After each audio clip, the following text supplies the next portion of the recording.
برہنہ حالت میں دیکھنا، اس میں کوئی گناہ نہیں۔ اب کسی کا دین، ہندو بھی کسی عورت کو بغیر کپڑوں کے دیکھنا گناہ سمجھتے ہیں، لیکن یہ نہیں سمجھتے کسی بھی عورت کو۔ عورت ہوتی ہے، چاہے وہ مسلمان ہو یا کافر ہو۔ 34واں نمبر عقیدہ ان کا یہ ہے کہ عورت کا جو سطر ہے وہ صرف اس کا رنگ ڈھانپنا ہے، رنگ نظر نہ آئے۔ مطلب یہ ہے کہ اگر اس کے اوپر کوئی کالک مل دیا جائے، کوئی پینٹ کیا جائے اور اس کا رنگ چھپا دیا، پھر ننگی گھومے، اس سے کوئی فرق نہیں پڑتا۔ یہ خرافات ان کے کتابوں کے اندر موجود ہے۔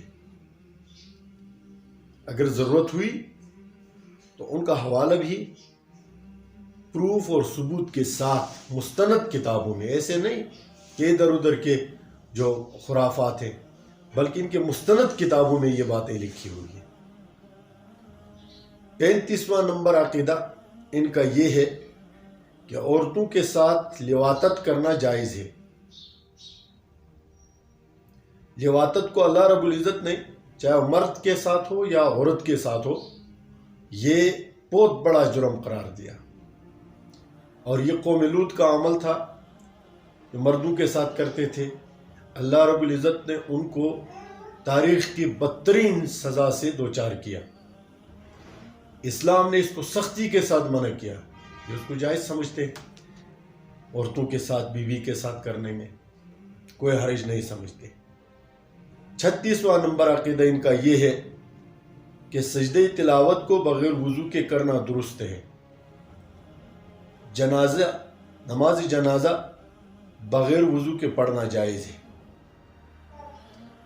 نماز سجدہ عبادت کے لیے اللہ رب العزت کے سامنے، اور نماز جنازہ یہ بغیر وضو کے کس طرح ہو سکتا ہے اور کیسے مقبول ہو سکتا ہے، یہ شیعہ ہی جانتے ہیں۔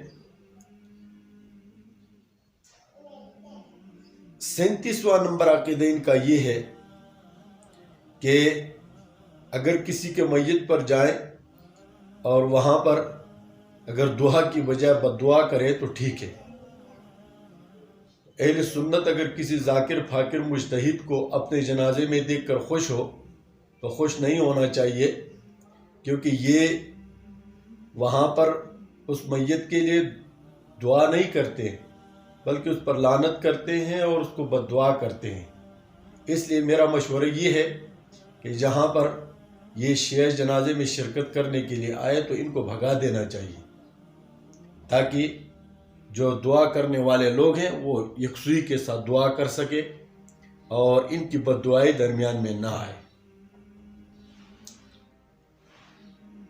38واں نمبر عقیدہ ان کا یہ ہے کہ یہ کہتے ہیں کہ جو ائمہ کے قبریں ہیں، ان کے ائمہ کے، ان کے طرف رخ کر کے آپ نماز پڑھ سکتے ہیں، بے شک اگر آپ کی پشت جو ہے وہ کعبے کی طرف کیوں نہ آئے۔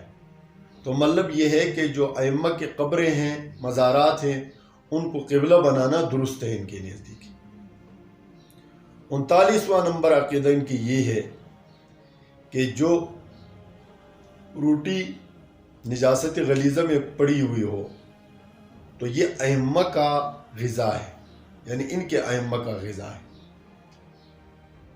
اب اس کو کھانا یہ جنت کا سبب ہے، ان کو کھانے سے، چونکہ یہ ائمہ کا غذا ہے تو اس کو کھانے سے آدمی جنت میں جاتا ہے۔ یہ عقیدہ آپ کس نظر سے دیکھتے ہیں؟ میرے سمجھ میں یہ بات نہیں آتی کہ نجاست غلیظہ یہ ویسے صحابہ کے خلاف تو کھاتے رہتے ہیں، لیکن اب نجاست غلیظہ میں پڑی ہوئی روٹی کو ائمہ کا غذا قرار دینا، یہ ان ائمہ کی توہین ہے یا ان کی تعریف کر رہے ہیں؟ مجھے تو لگتا ہے کہ یہ ان ائمہ کی توہین کر رہے ہیں، ان کی اہانت کر رہے ہیں، ان کو ہلکا دکھا رہے ہیں، کیونکہ اس میں کوئی عظمت کی بات تو نہیں ہوتی۔ کیونکہ اگر میں کہہ دوں کہ فلاں آدمی نے غلاظت کھائی ہے تو کیا وہ خوش ہوگا؟